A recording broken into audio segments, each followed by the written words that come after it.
أعوذ بالله من الشيطان الرجيم بسم الله الرحمن الرحيم الحمد لله رب العالمين وصلى الله على سيد الأولين والآخرين محمد بن عبد الله صلى الله عليه وآله وسلم اللهم لك الحمد شكرا ولك المن فضلا وأنت ربنا حقا ونحن عبيدك رقا وأنت لم تزل ذلك أهلا فصل وسلم على سيد الأولين والآخرين محمد بن عبد الله صلى الله عليه وآله وسلم amatendo ga Allah subhanahu wa ta'ala tumsaba asse emirembe n'okusasira ku Nabi Muhammad sallallahu alayhi wa sallam ne tumwebaza okubanga tuwadde omukisa okutandika emisomo gyaffe egigenda otambulira ku mulamwa ogw'okukubiriza asiraamu okukola n'okwekolerera n'okwetegekera n'okubakubiriza okuvaamu obugayaavu n'okugayaala n'okwesuulirayo ogwannaggamba obutaagala kukola okusabiriza n'emize emibi gyonna gyonna.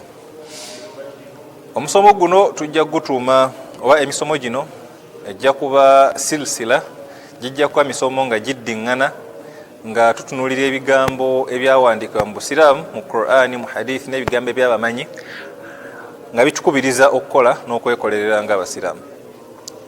Tujja kusoma ebitabo ebyenjawulo naye nga omusomo ogenda okusooka gujja kuba mukaddima ogunnyonnyola oba ogwanjula ensonga eyo inshallah. Eno tunagumaliriza we tunatandika okwanjula emisomo gyaffe egy'okwekubiriza okukola n'okwekolerera tujja tandika okusoma ebitabo ebyenjawulo. Omukaddima guno gugenda kuba ng'omusingi kwe tuzimbira emisomo gyonna gyonna eginadda mu maaso.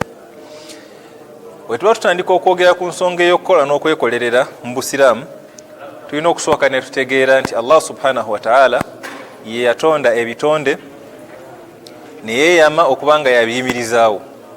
Inna Allaha subhanahu wa ta'ala khalaqa al-khalqa ba'da an khalaqa al-khalq takaffala birrizq. Allah yeeyama okubanga agabirira ebitonde bwe yamala okubitonda. Kyova olaba Allah tugamba mu suratul Hud, a'udhu billahi minash shaitani rajim, wama min dabbatin fil ardi illa ala Allahi rizquha. Teriyo kitonde kyonna kyonna, muntu, jinni, kinyonyi, dabba, ensolo yonna yonna etambula ku nsi kuno, illa ala Allahi rizquha, okujjako nga Allah subhanahu wa ta'ala yagenda okubanga akigabirira.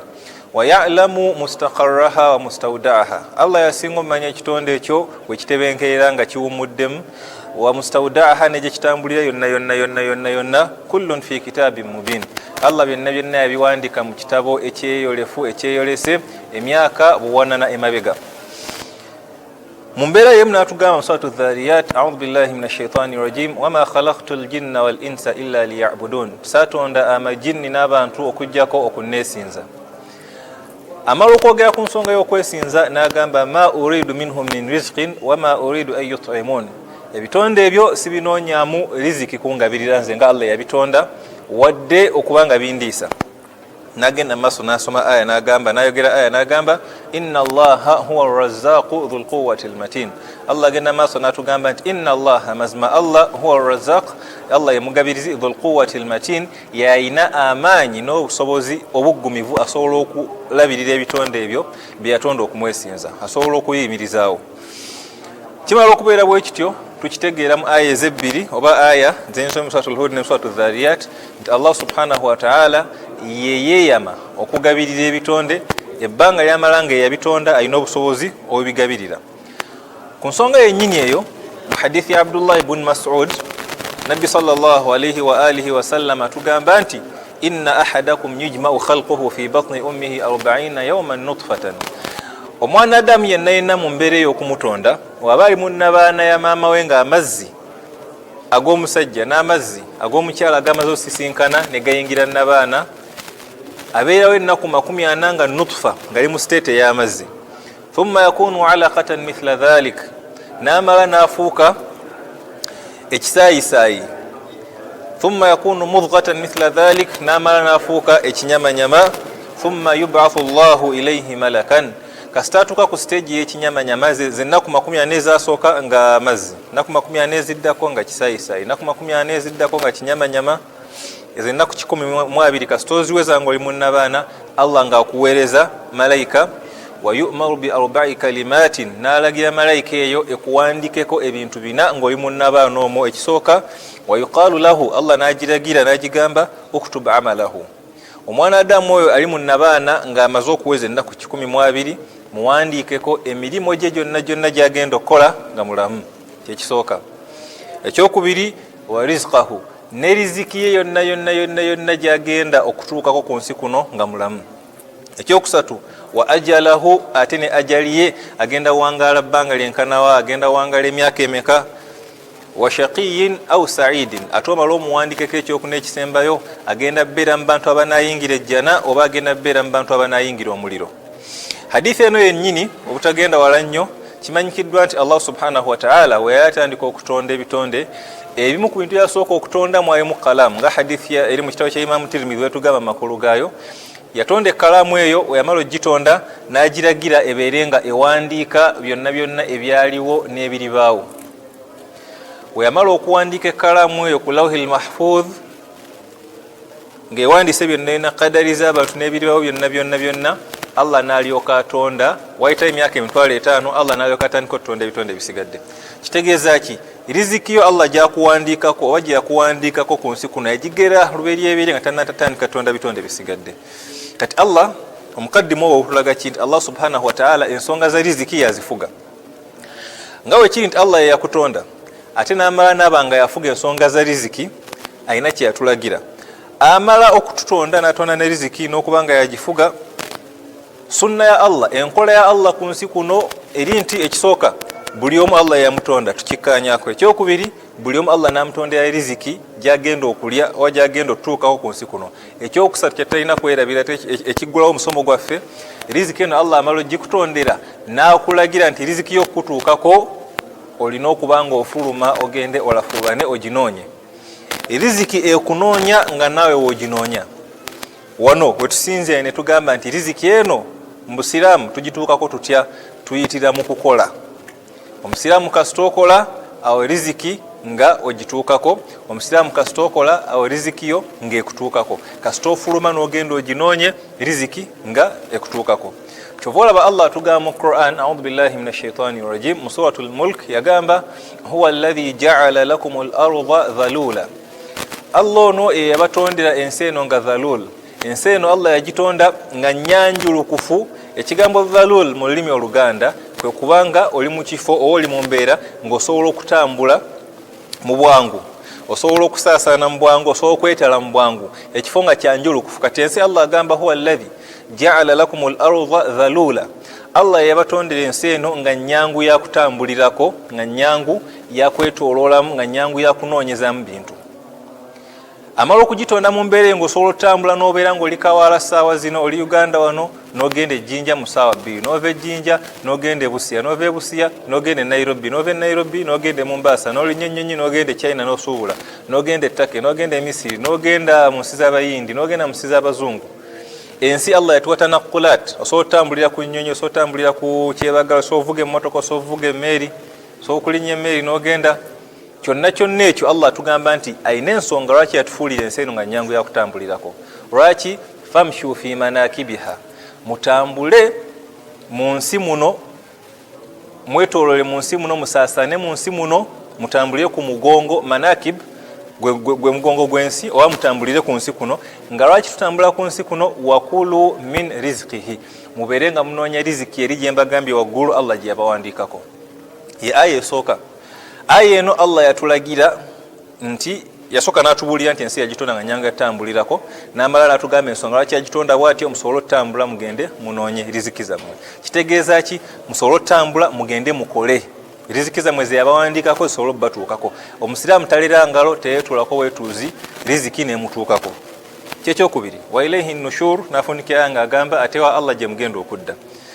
Imam Ibn Kathir we yali ayogera ku tafsir wa aya eno nga nnyonnyola amakulu gayo mu kitabo kye ekya tafsir al-Qur'an al-Azim, yagamba Allah kyalategeezaamu fasafiru haythu shi'tum min aqtariha, mutambule mu nsi muno mu bifo byonna gye mba mwagadde, mugende China, mugende Australia, mugende Russia, mugende India, mugende Misiri, mugende yonna gye mwagala, naye nga kye kibatambuza wataraddadu fi aqalimiha wa arjaiha, mugende mbiwonvu ebiwanvu, mugende mbifo ebigazi, mugende mutambule mu nsi, fi anwa'il makasibi, nga munoonya okufunamu, munoonya ebyennyingiza, wattijarat, n'ebyobusuubuzi. Ekigendererwa ki Allah atugamba nti ensi nyangu yatambuliramu, mutambule munoonye riziki, yani mutambule munoonye emirimu gye musobola okukola n'okwekolerera.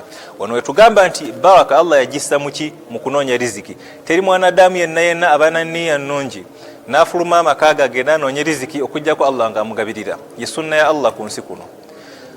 Ayinza okugabirira ekinene, ayinza okugabirira ekitini, naye Allah yakikola nti omuntu yenna n'afuluma amaka ge agenda anoonye afuna. Kyova olaba Abaganda balina eŋŋamba oba enjogera egamba nti zibula akoze eki atudde. Ebbanga lyomalanga weetuddeko olera ngalo, teri kalungi kagenda kutuukako mu bulamu bwansi, wabula otambula n'ogenda ng'onoonya riziki Allah gye yakuwandiikako ojja kuba osobola okugifuna. Allah subhanahu wa ta'ala agenda maaso n'atugamba ya ayuha alladhina amanu, suratul Jumu'a atugamba mu aya eyo ya ayuha alladhina amanu, ye mmwe abakkiriza, idha nudiya lissalati min yawmi aljumu'a, kasita mubanga mukowooleddwa ku lunaku olwokutaano n'owulira adhaani ey'ejjuma esooka oba ey'okubiri.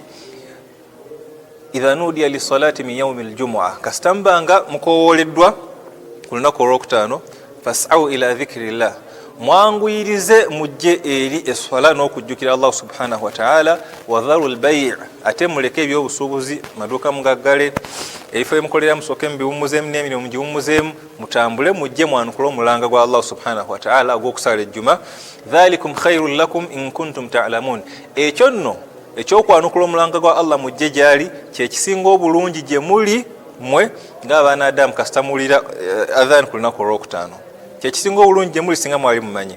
Naye agenda mu maaso Allah n'addamu n'atugamba mu suratul Jumu'a aya eddako n'agamba fa idha qudiyati ssalatu, naye kasita muba nga mumaze okwanukula omulanga gwange okusala ne mmaliriza okusala eswala y'ejjuma, fantashiru fil ardi, musaasaane mu nsi. Naye nga Allah ategeeza kyo saasaana mu nsi, ategeeza akinyonyola mu aya nga gyegenda mu maaso, wabtaghu min fadlillah, musaasaane mu nsi, fantashiru fil ardi wabtaghu min fadlillah, mugende musaasaane mu nsi munoonye ebirungi bya Allah mu nsi muno. Mu njogera ennyangu mu lulimi olwaffe olwa bulijjo, kasita omala okusala ejjuma fuluma omuzikiti genda oyiribe ng'enjogera weegamba, genda onoonye riziki, yani genda okole, genda weekolerere. Wadhkuru llaha kathiran la'allakum tuflihun, ate Allah subhanahu wa ta'ala mu mbeera eyo ey'okunoonya riziki n'okwekolerera n'okulafuubana n'okuyiriba n'okusuubula n'okutunda, mujjukire Allah subhanahu wa ta'ala ennyo, mukole nnyo adhkaari nga mukola emirimu gyammwe, la'allakum tuflihun, olwo nno musobole okufuna okwesiima, emirimu gibeeremu baraka n'obulamu bwammwe bubeeremu baraka, mufune okwesiima. Kwesiima kwa mirundi emeka? Okwesiima okusooka kwe kw'okunoonya riziki eyo Allah gy'abawandiiseeko.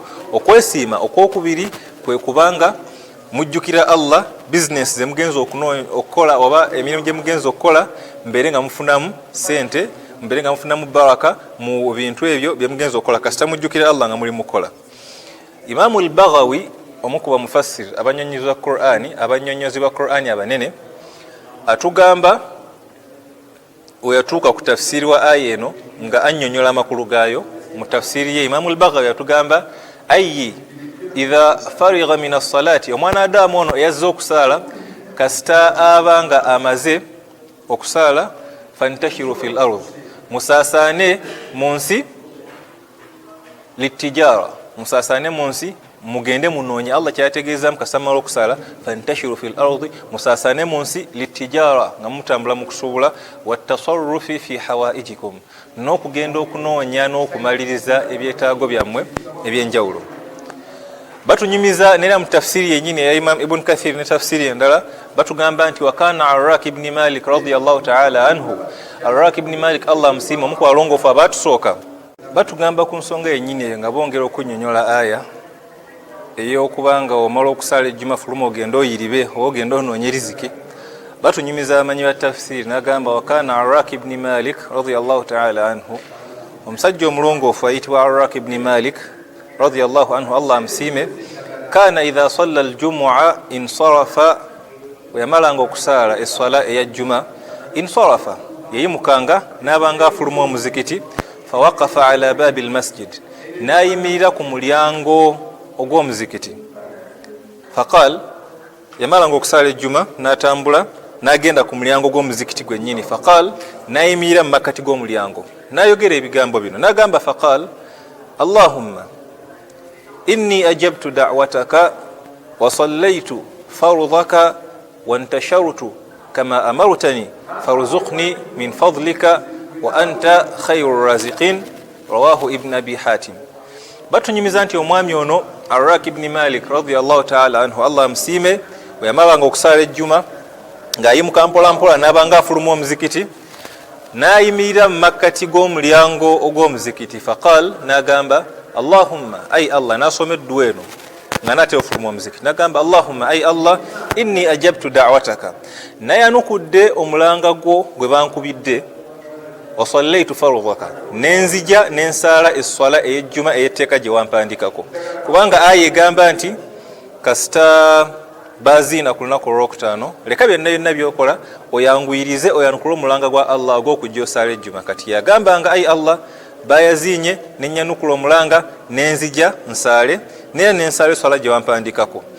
Kati mmaliriza okusaala wantasharutu kama amarutani, nfuluma omuzikiti guno ngenze kunoonya riziki.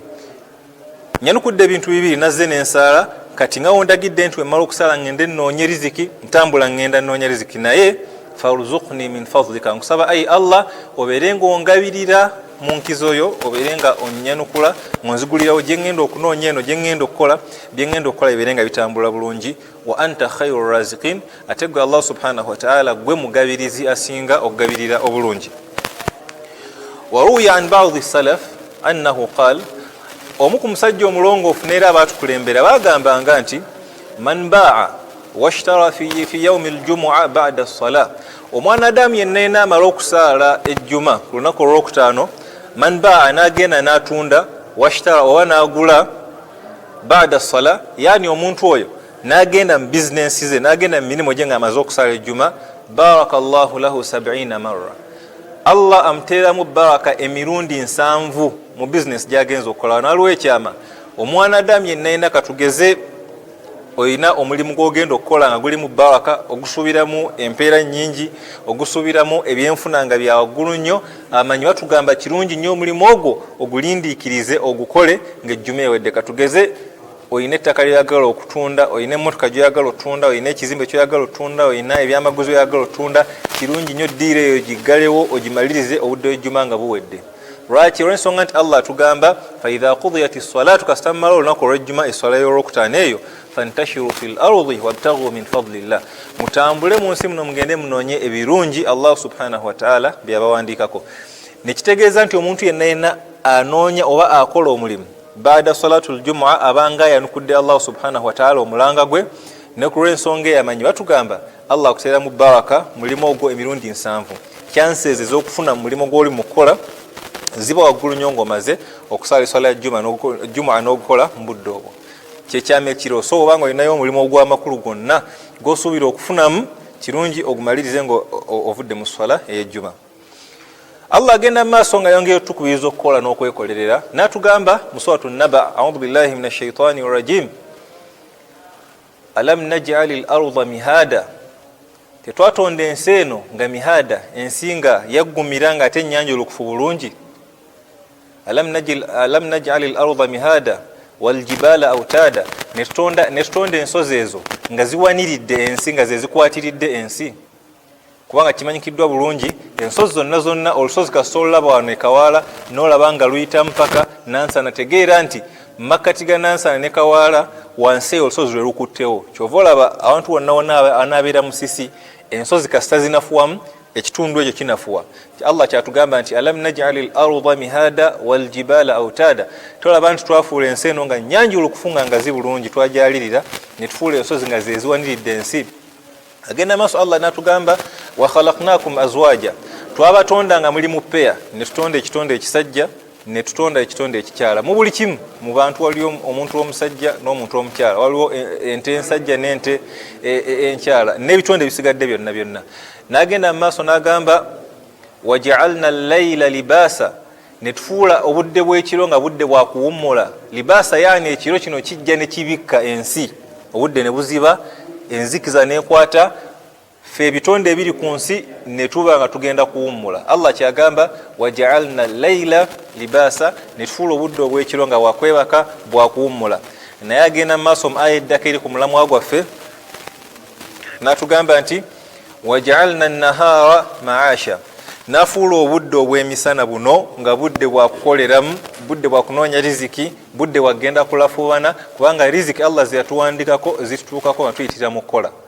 Imam Mujahid, omu ku bayizi abakulu aba Imam Abdullah ibn Abbas radiyallahu ta'ala anhuma, abaali mu ssomero eya tafsiri ery'e Makka, yatuuka ku aya eno nga nnyonnyola tafsiri waayo n'agamba waj'alna an-nahara ma'asha, Allah yafuula obudde obw'emisana nga budde bwakukoleramu na kunoonyezaamu riziki, yani yabtaghuuna fihi min fadlillah.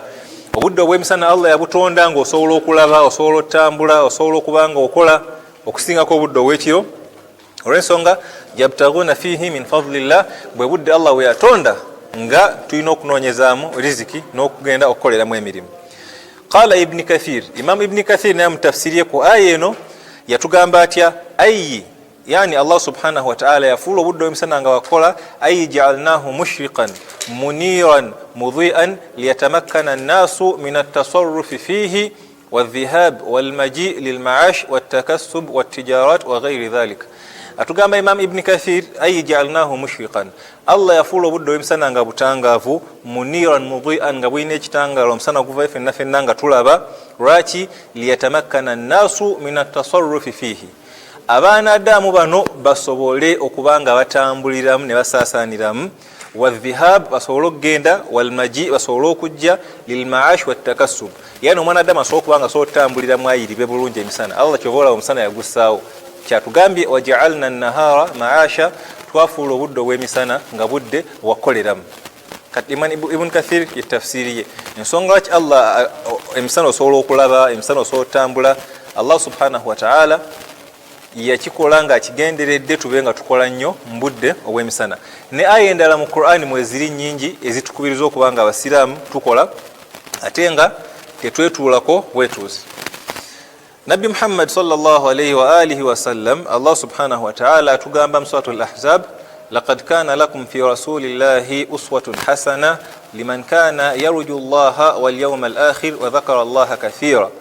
Allah subhanahu wa ta'ala munabbi sallallahu alayhi wa alihi wa sallam muyassa ekyokulabirako ekisinga okubeera ekirungi.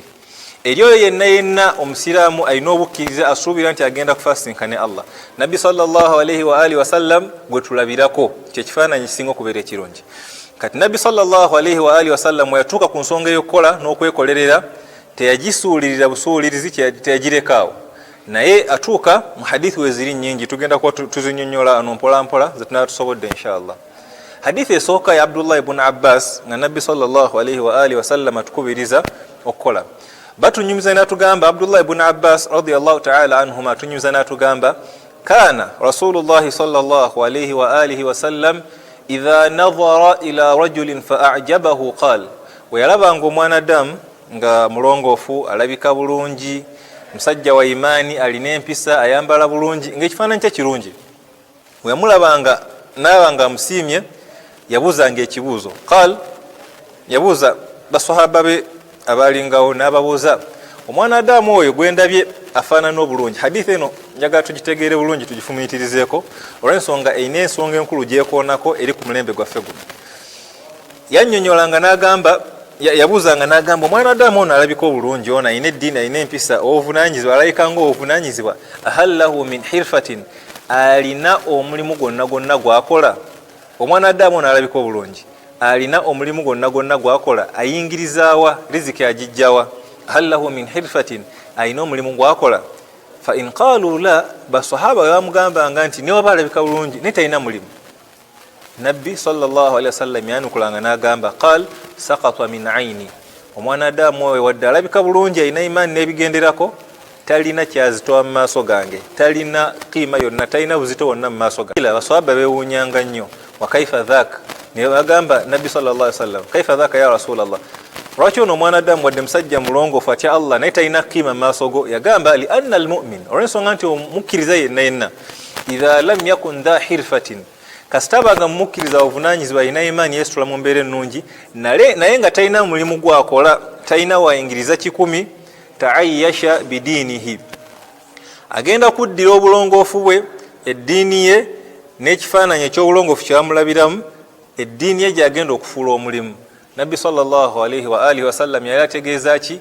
Katugeze oli muwalimu omanyi Qur'ani omanyi ki oyisa mu mbeera obusiraamu gye bugamba naye nga tolina mulimu gw'okola ogenda kuddira eddiini eno Allah gyakuyigiriza oba eddiini Allah gyakuwa ogifuula omulimu otya oyinza offereramu abantu n'obagamba nga woogaba enzaalo n'obagamba nga woosobola okubabulira ebigenda okubaawo n'obagamba nga woosobola okukola ki be bantu boolaba ye nga yeeteeka akapande ku mutwe nze ndi musomi wa dduwa nva Tanzania eyo nze ndi musomi wa dduwa nkola kino eddiini yo n'obulongoofu bwo bw'ogenda okufuula eddiini oli imaamu ku muzikiti tolina woyingiriza ssente ojja fundikira nga ssente z'amazzi z'olidde oli seeka ku kyalo ojja kubanga obuvunaanyize bakwasa emmali y'abamulekwa gwagitwala olw'ensonga nti wakwesiga olina ebyapa byaba olina ssente zaabwe ziri mu banka ebyama gwabimanyi gwalina ziwasuya gwalina ebiraamo bakwesiga olw'eddiini yo naye nga tolina ssente ojja tendewalirwa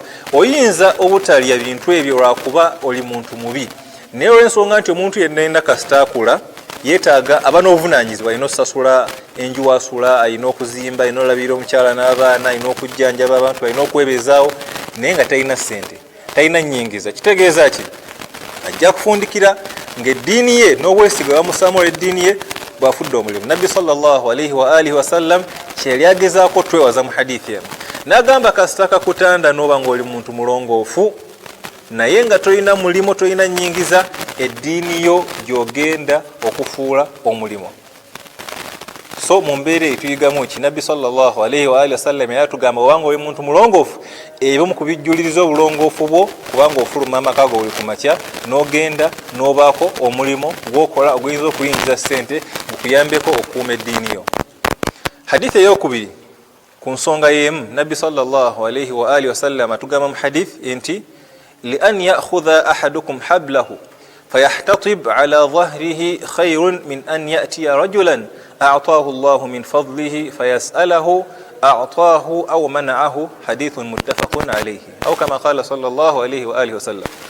نبي صلى الله عليه وسلم تقامبانتي أمكم لأن يأخذ أحدكم حبله فيحتطب omwana adamu yenna yenna omusiraamu katugeze Muhammad aliawo okutambula n'ava waali n'agenda n'agula omuguwa n'agula embazzi n'ayingira ekibira n'asamba ensiko n'atandika okutyaba enku okuŋŋaanya emiti okuŋŋaanya enku n'azisiba n'azissa ku mugongo gwe n'agenda mu katale fayahtatib ala dhahrihi n'asitula enku ezo n'agenda mu katale n'azitunda n'afunamu 10 oba 2 oba 3 oba 4 khayrun kyekisinga obulungi gyali min an ya'tiya rajulan a'taahu Allahu min fadlihi kimusingirako okujja eri omugagga wange yantegeera nahaji wange oyo omusajja mulungi agaba nnyo nojja mu bulambalamba tolina kamogo tolina bulemu bwonna ku mubiri nojja eri omusajja omugagga Allah gwe yawa ssente n'omusabiriza okugenda n'okola omulimu omuzibu ng'okukuŋŋaanya enku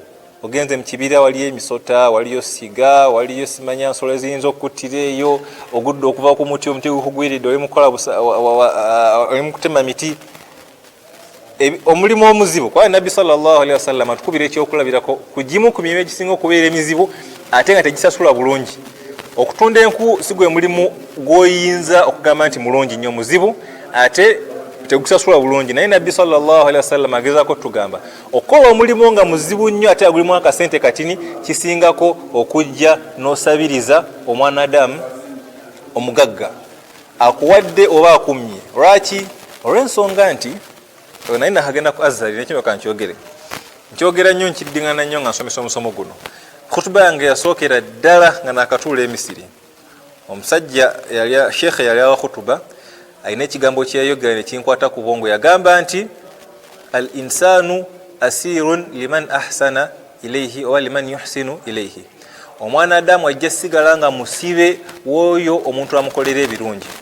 Kitegeeza ki? Ebbanga ly'omala nga weetadde mu mbeera ey'okuweebwa, ebbanga ly'omala nga weetadde mu mbeera nti bagenda kuyambanga buyambi bakuwe bakugabirire bakuyambe bakujune waliwo embeera bbiri obanga osabiriza either bagenda kuwa oba bagenda kumma kasitaba kuwa ojja sigalanira ng'oli wa wansi olw'ensonga Nabi Muhammad sallallahu alaihi wasallam yatugamba al-yad al-ulya khairun min al-yad as-sufla omukono gwa waggulu gusinga omukono gwa wansi nannyonnyola n'agamba omukono gwa waggulu gwe mukono ogugaba omukono gwa wansi gwe mukono ogutwala kati omuntu yenna ataagala kwekolerera ojja kwesanga ng'oli mu mbeera ng'abakuwa buwi kasitoba nga bakuwa buwi bano abakuwa kasitaba bakkiriza bakuwe ogenda fuuka musibe waabwe kitegeeza ki be bagenda okutegeerera be bagenda okukusalirawo be bagenda okukulagira toyinza kubaddamu toyinza bawabula bajja kukozesa ensobi bajja kukozesa ng'ekyokulwanyisa otandika ovuma abantu lwakuba balina kye bakuwa emabega n'ebintu ebirala bingi awo nga bakkiriza okuwa teri ku nsi kuno teriyo kintu kyabwerere buli kimu olina okukikolera tegeera nti yenna akuwa alina kyakwagalako kale ne waba akuweya mu nniya nnungi akwagalako eddwa gy'oba omusabira teri bintu byabwerere ku dunia Allah gye yatondera kati wanga wetadde mu mbeera y'okuweebwa tegeera nti okuwa okwo kugirako amateeka gaako n'ebintu ebirala bingi ate n'agamba nti khairu min al-yad as-sufla omukono ogutwala bayinza okumma naye embeera weeri kasita bakumma ojja kuba ogudde mu kizibu ekirala wasabye ne weewombeeka ne weetowaza ne weenyoomoola ate ne bakumma n'ovaawo ng'oswadde n'ovaawo ng'owotose n'ovaawo ng'omenyese kyova olaba agamba wano nti okugenda n'otyaba enku n'obonaabona n'enkuuzo kisingako okujja eri omusajja omugagga Allah gwe yagaggawaza n'omusaba n'akuwa oba n'akumma guli omulimu omuzibu ogusasula akatini mulungi okusinga okusabiriza n'okugamba Allah n'okugamba abaddu ba Allah bakujune oba bakuyambe ensonga eyo Nabbi Muhammad sallallahu alayhi wa alihi wasallam ate n'ayongera n'avumirira ensonga y'osabiriza n'okugaana okwekolerera mu hadithi endala natugamba enti nno la yaftahu abdun baba mas'alatin illa fataha Allahu alayhi baba faqrin kino nkyogera nga nfundikira omusomo mu kitundu kino nti teri mwanadamu yenna Nabbi Muhammad sallallahu alayhi wasallam yatugamba teri mwanadamu yenna aggulawo omulyango gwasabiriza bantu balala okujja kwa Allah nga amuggulirawo omulyango gw'obwavu olw'ensonga gye bongera okuwa bakukoze ekyejo tojja funa birowoozo n'amaanyi gagenda kwekolerera kitegeeza ki oyongera osabiriza Allah ng'akwavuwaza oyongera osabiriza Allah ng'akwavuwaza bino byonna Nabbi Muhammad sallallahu alayhi wa alihi wasallam yali atukubiriza kwekolerera nakubanga twetegekera nakubanga tussaamu amaanyi tugende tunoonye so hadithi ezo nezensoso soma waggulu Nabbi Muhammad sallallahu alayhi wa alihi wasallam yali atukubiriza kola na kwekolerera Nabbi Muhammad sallallahu alayhi wa alihi wasallam tujja tandika naye ku bigambo bye ebyongera okunywezaawo ensonga y'okwekolerera n'okukola ennyo mu busiraamu batugamba fi lhadithi almarfu' hadith eri marfu' edda eri Nabbi sallallahu alayhi wasallam أنه مر على النبي صلى الله عليه وآله وسلم رجل رمو نبي صلى الله عليه وآله وسلم باتد قالين والصحابة فرأى أصحاب النبي صلى الله عليه وآله وسلم من جلده ونشاطه ما أعجبهم رمو النبي صلى الله عليه وسلم باتد والصحابة قوكوغاني بل مرطولة ومسجنا جنا بيتكو فرأى أصحاب النبي صلى الله عليه وسلم من جلده ونشاطه ما أعجبهم نبالا بمسجى ياتامbu زماني buli kimu kyakola kikola nawo malirivu musajja nga ovunanyizibwa nga alabikako okubanga mukozi nnyo faqalu basahaba bano ne bagamba Nabbi sallallahu alayhi wasallam ya Rasulallah law kana hadha fi sabilillah olaba otyo omwanadamu ono gwe tulaba ayina obumalirivu n'obuvunanyizibwa n'okukola ennyo ng'akolera dduniya olaba otyawo omukubiriza amaanyi ago ekifo ky'okukolera eddunya n'okunoonya riziki n'okukola ennyo agakwate agazze mu kukolerera eddiini ne mu kunoonya okugasa eddiini kubanga wano ekirowoozo ekyajja mu mitwe gy'abasahaba kyali nti omwanadamu yenna akola ennyo talina kukolerera dduniya wabula alina kukolerera akhira yokka faqala rasulullahi sallallahu alayhi wa alihi wasallam Nabbi sallallahu alayhi wa sallam n'abaanukula ng'agezaako okubatereeza endowooza ng'agezaako okubatereeza engeri gye bategeeramu ebintu n'abagamba in kaana kharaja yas'a ala wuldihi sigharan fahuwa fi sabilillah omwanadamu oyo wabanga afulumye amakage